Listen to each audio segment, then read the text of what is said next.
Well, thank you so much for taking this time out, Mr. Azren. I'm so grateful. All good. Happy to be here. Awesome.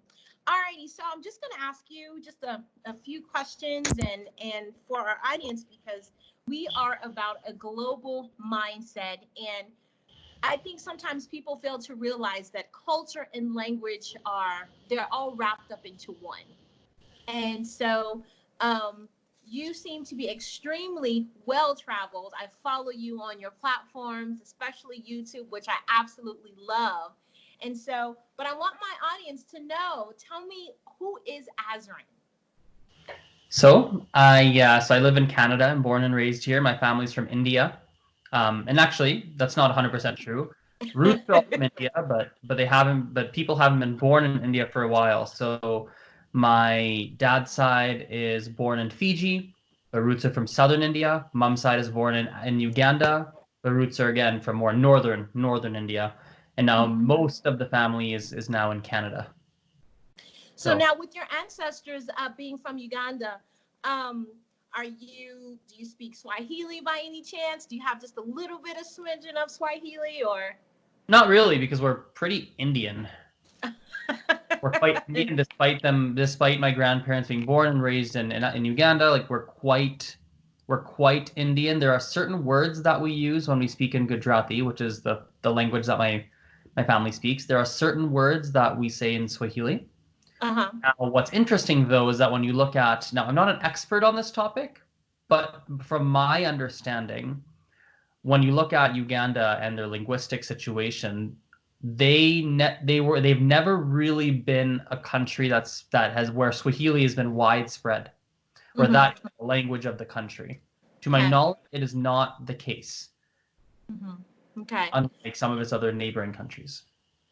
So now, with your background, do you also speak Punjabi and Hindi? No? No, I speak Gujarati.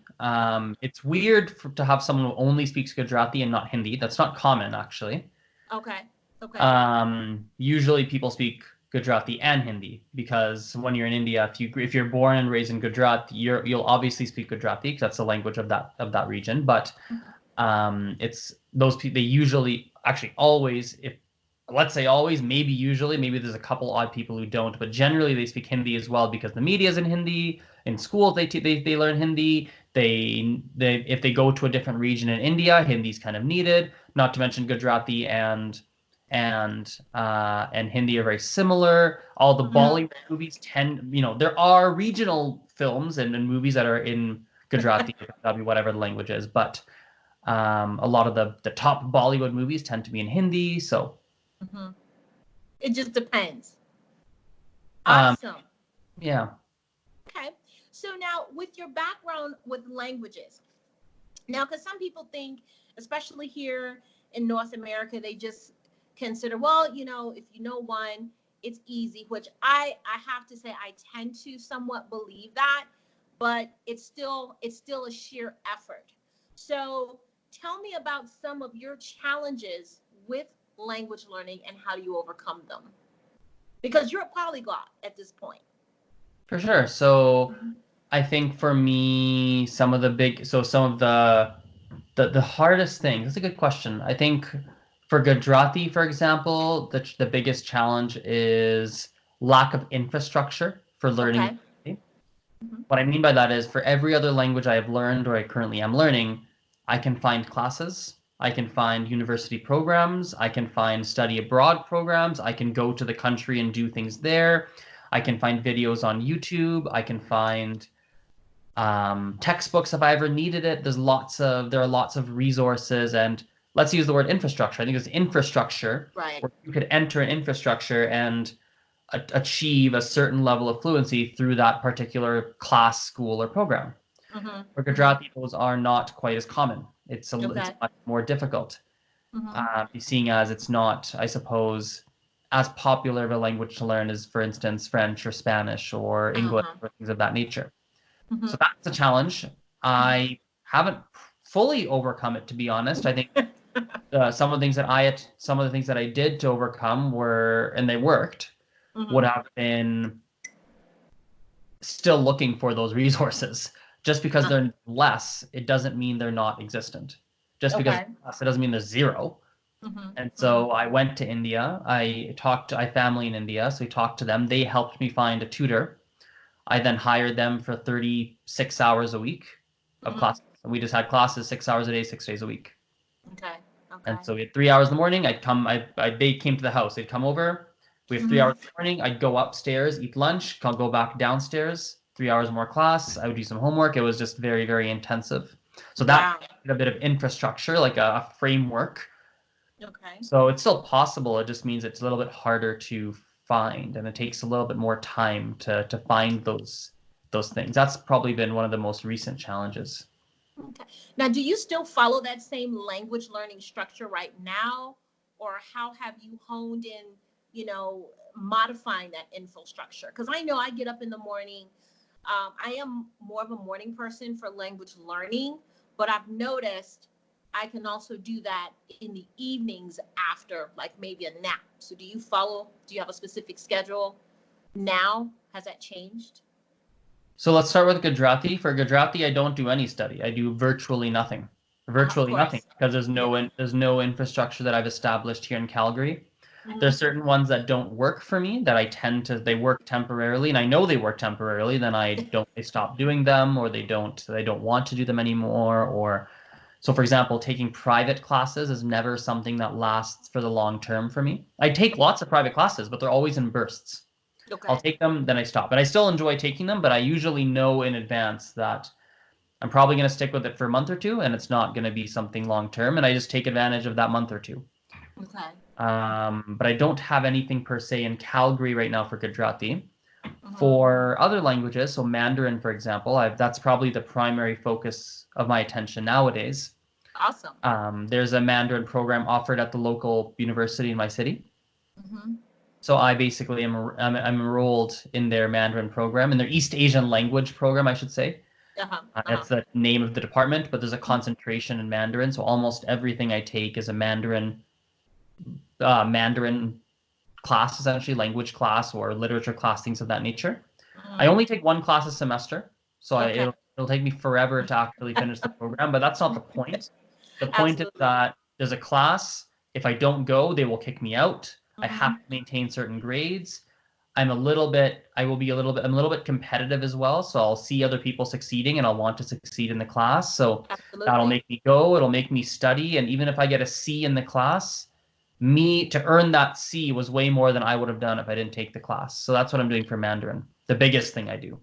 Okay. So you pretty much really stick to a very regimented type of structure when it comes to your language learning. For the most part, yes. It tends to be, that's a good question. I think so. That sounds about right, but there's a small caveat. I think there are certain people who are very regimented in the sense that they're self-motivated. Like they come home, they do their program at 7 p.m. and they're very self-driven. My structures tend to come from the things around me. And so sometimes those structures change because that infrastructure changed. So a great example would be Mandarin as well. So one thing that I do as well is every single week I run a Mandarin conversation group. Oh, awesome. And because that now it's part of the routine, that's a thing that's there. Okay. For example, here's a great example. If next semester, if the Mandarin classes offered really clash with my work schedule, I probably won't be able to take any classes. In which case, I'll probably not be studying Mandarin very much unless I happen to find another external structure, whether it's classes, whether it's maybe I even meet a girl and I have a girlfriend. Now I have a real reason, like, oh, that's what now I need to learn it. Like, you don't know, right? Like I need almost always I need something outside of myself. Okay.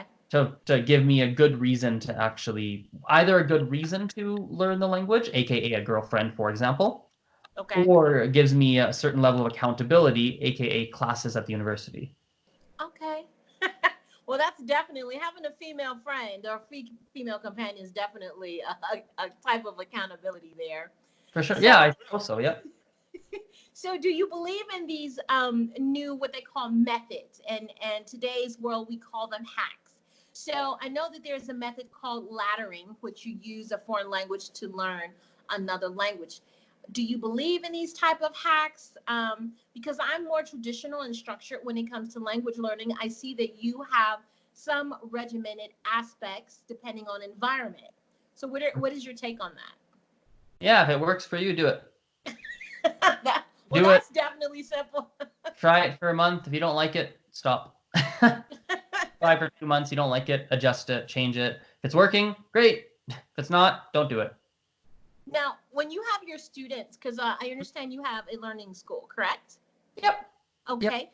So do you have students who approach you that have some type of anxiety in reference to language learning? Because people think that there's this immaculate or some spiritual gene that comes with language learners. Yeah. My thing is you have to learn it.